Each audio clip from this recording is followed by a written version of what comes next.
Wait a moment. This isn't a furry visual novel. Hey guys and gals, Nary here from Drakewing Gaming. So if you me on Twitter, the Gaming Dragon, today I'm coming back at you another Let's Play episode of Changeling Tale, Grace's Path. So y'all, before we jump into it, I just want to let y'all know that I am now an affiliate of Green Man Gaming. What that means is that there's going to be a link in the description of each video. You go to that link, you get lots of great and awesome discounts on all the latest and greatest games, and I get commission for whatever y'all buy using that link. Anyway, y'all, let's go ahead and jump right back in, shall we? Alarm Chan, you are up. Let's get some more Sea Dragon, girlfriend. Alright. Foulfest, lad, did your mum regale you with tales of our folk? Spirits and beasties, read you birds before bedtime. Again, I have to remind myself that Douglas is about my age. He speaks so plainly, so matter of fact, that I picture him wanting this moment all his life, waiting to confirm what he's always known to be true. Part of me wants to make a job, mind him that I haven't had time lately to worry about the fey creatures of Acna Craig while serving overseas. But I calm myself, knowing he is recently home as well. Imagine Grace and Marion have been great distractions, but he needs to pick a sister, and it shan't be my fair maiden. Grant told me my fair share of tall tales. Who was the storyteller in your family? All of them, Master Campbell, every one. From a long line of believers I hail. My great-great-great-grandmum were Finn folk, so they say, a heritage we Cranachs take great pride in. That would indeed explain why our descendants are so hairy. Outlandish as it sounds, recent events inspired me to keep an open mind. Finn folk, as in a selkie. Just so, lad, merfolk, werewolves, glastigs, they're all around us. We just don't always let ourselves see them. It ruins the illusion that we humans are in charge. I sense our chat taking a turn toward conspiracy theory and steer it back to the subject at hand. I want to believe him. I think I do. But it could do with less dramatic flair. His zeal rivals Miss Alana's. So, what is an ool? Vilefest! Sea serpent, the legend, behemoth of the deep. Behemoth? Grace may be large, but a behemoth she is not. Aye, when this wee one grows up, she'll make a whale look petite. And woe to us fishermen when the loch is emptied clean of its bounty, all consumed by the beastie's ravenous appetite. Could Grace really get that big? Could I be the key to that kind of growth? I run Douglas's words through my mind again, trying to distinguish fact from myth, a line that has blurred considerably since Grace's transformation. If the fist are so large, then how could they possibly have stayed hidden for so long? The loch runs deep, lad, deeper than you and I could possibly imagine. And Vilefest can keep herself hidden for a lifetime in these black waters. Why would I want to hide? Gah! Grace! Begone, foul beast! I'll hold her off, lad. Make haste to shore. Douglas makes to whack Grace with an oar, which lands with a splash near where her head used to be. She pops back up a few feet away. I told you, Mr. Cranach. I'm not a mermaid or an ooglefest. It's just me, Grace MacLeod. Well, Gary may be that played a haggis, but I know what I see with my own two eyes. I roll my own two eyes at both of them with a pair. It pains me to say it, but she's right, Douglas. This is no noble beast of legend. She may look different, but this is the same cheeky, reckless Grace we grew up with. Hey, I am too noble. You know about her. Before I can answer, Grace chimes in. Aye, he's my boyfriend. Oh my god, his fucking eyes! Oh my god! His eyes showed themselves. Her tongue lingers deliciously on each syllable to see just how far Douglas's eyeballs can bulge out from his bushy eyebrows, I suspect. Me boy, you don't want what you're dealing with. Look over at Grace, who bears a grin at once both innocent and impish. I can't argue with that. It's no laughing matter. This creature may have once worn the guise of a young lass, but she be of the sea, and the sea keeps its own.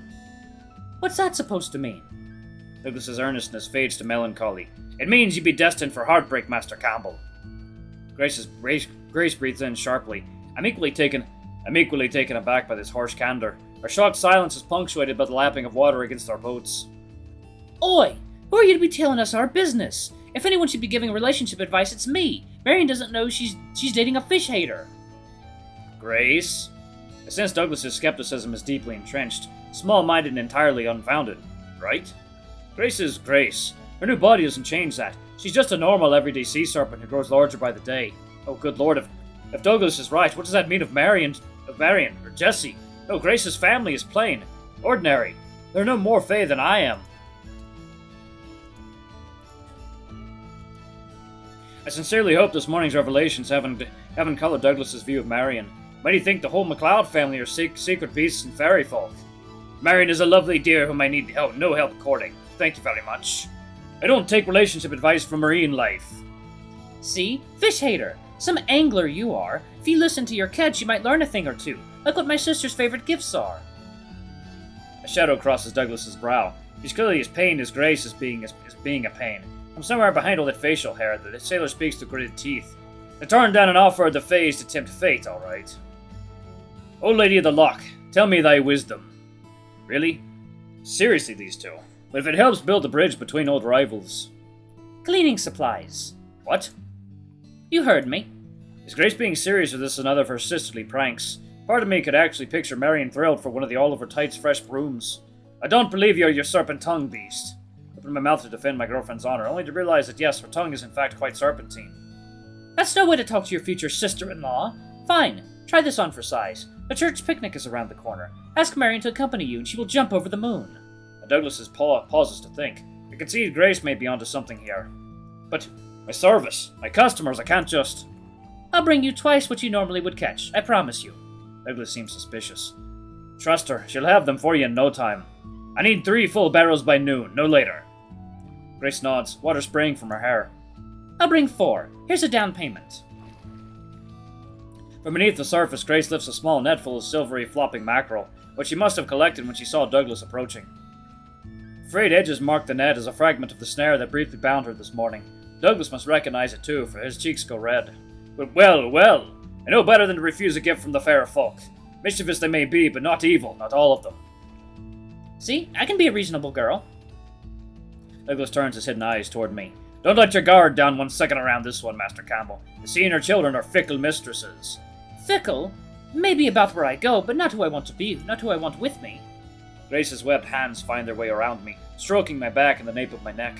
I shiver all over at her touch, turning beet red from the very public display of intimacy. I know who I am, Douglas. I know my faults. I'm snarky, I'm stubborn, I like being alone, isolated even, but I'll always be there for Malcolm. Douglas groans, exasperated, and he tips his sailor's hat. Very well, I'll leave you two to your devices, but be warned, Master Campbell. Put this one in a foul mood, and your ship'll sink faster than... See you later, Doug. Say hi to Marion for me. Be sure to check that she's not growing scales.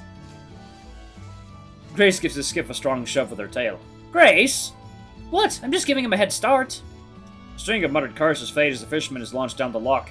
I shake my head, trying to suppress a chuckle. Best be careful. Douglas's great-grandmum was a Selkie, so he claims. Keep teasing him like that, and a pot of seals will show up looking to turn the tables on you. I'd like to see them try. We can't contain our laughter any longer, relieved by Douglas's departure. He's an odd duck for sure. I'd have found it all much funnier if not for some of his more unsettling convictions. I try to push those out of my head as we settle back into the lazy rhythm of the current. Can't help but notice Grace's arm still entwined around me. What's wrong, Malcolm? You seem tense. Grace sees through me as always. I'm sorry. That whole encounter made me feel awfully uncomfortable. More specifically, his words made me feel uncomfortable. They've latched onto my mind, rekindled my fears. What Douglas said about Grace getting bigger, could it be true? I can help you relax. Oh my. Oh, that is a sight. She slides up onto the boat. Her ministration is becoming more rhythmic. Each webbed finger bears into my muscles with the power of a kraken turned masseuse. Uncertainty has wormed its way back into my bones. I should welcome her embrace, but now it leaves me with a sinking feeling in my stomach. My whole body tingles, some places more than others, and I know where this is going. Yes, I made a silent vow not to withhold my gift, Grace's gift, from her. Not if it's within my power to give, but... Grace, wait. She frowns, but stops. Grace already has a difficult time on land. The loch seems smaller the bigger she gets. If she transforms more, to make her transform more, what if it forces our worlds even further apart? The sea and her children are fickle mistresses. What's wrong? I'm sorry, but we're sinking. Oh God! Ah! I can swear her scales become a shade whiter. Water laps at my ankles as the ship struggles to stay afloat beneath Grace's weight.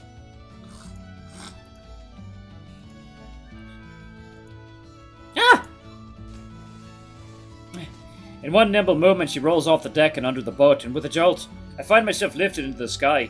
Water pours out of the ship's holes like a tilted watering can. Oof! Sailing's not as easy as it looks. Strong gal. Damn. Back on shore, I curse my cold feet, and I'm grateful to have land beneath them again. You always deliver on your promises of an adventure. What can I say? It's a gift.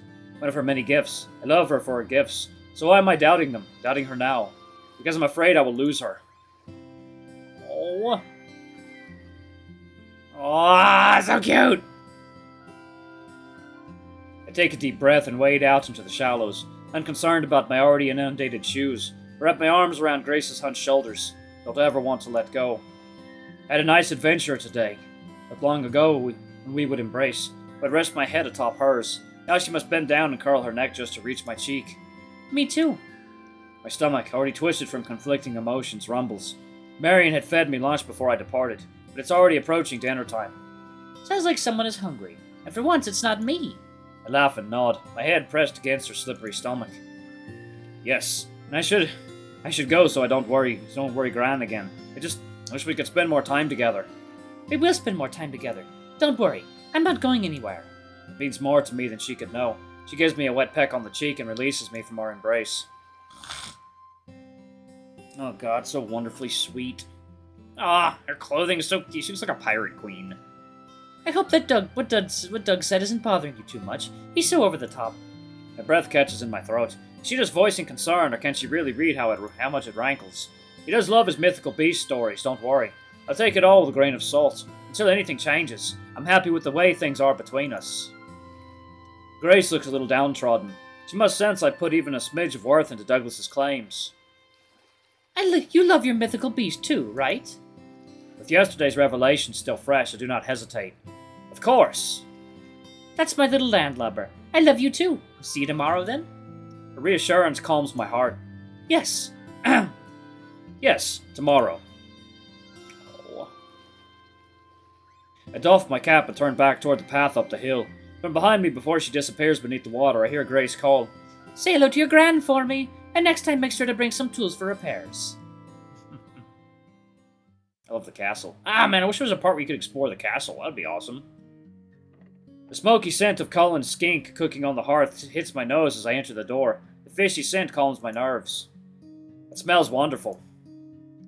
Malcolm, there you are. I thought I might lure you back with some good old-fashioned Campbell's soup. It's a family recipe and it's one of my favorites at that.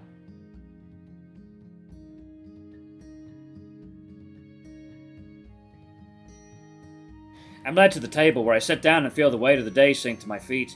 Grateful my gran takes such good care of me. Better care than I've been giving her of late. I acknowledge with guilt setting in. I can see the concern on her furrowed brow and pinched wrinkles. You've had some long days and long nights, eh? I've missed seeing your beautiful face. Aye, still helping the McLeods when I'm not doing repair jobs here. Gran's countenance relaxes into one expressing a bit of jubilation. So nice of you. Marion is such a dear. I'm sure she appreciates the help. Her eyes hold suspicion, I can tell. Not to mention she's near champing at the bit for any additional taste of gossip I can provide.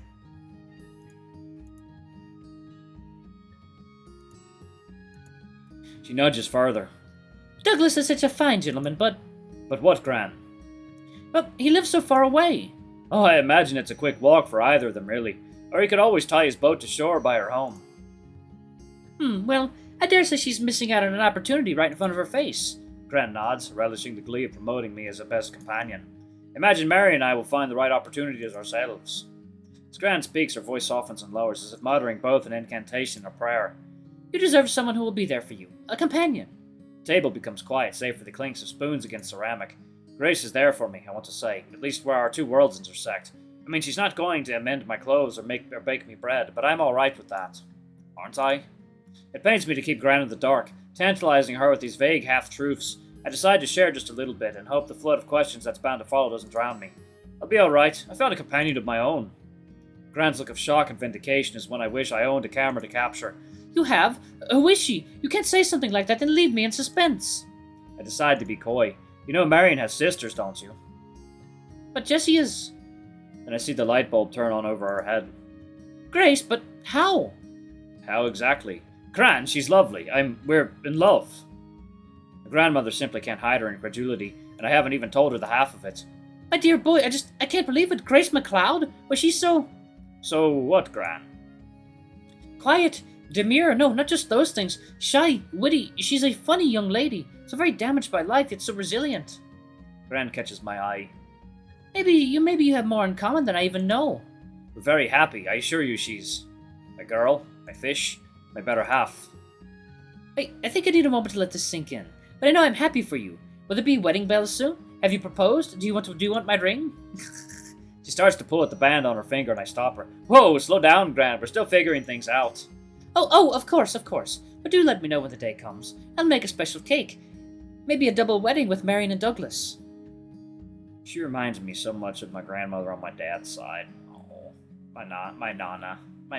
She reminds me so much of her. She even had like little plates lined up in her kitchen like that. Oh, God. I miss my gran. I really do. No fireplace, though. But maybe I'll get to see her again in another life. I see it didn't take her long to move on from the idea of one McLeod sister to the next, but then Grace's face drops. Grace isn't exactly the homey type, is she? Gran, you don't honestly think I need someone cleaning up after me and doing my cooking, do you? I've lived on my own for several years. You say that now. Every man needs a domestic wife. Someone to fix him a hot meal, tend to his needs. I'll be fine. We'll be fine. Don't keep secrets from me, Malcolm. Her words catch me off guard. I swallow. Like what? Let me know what your next steps are. We're trying to imagine what life will look like together in the future.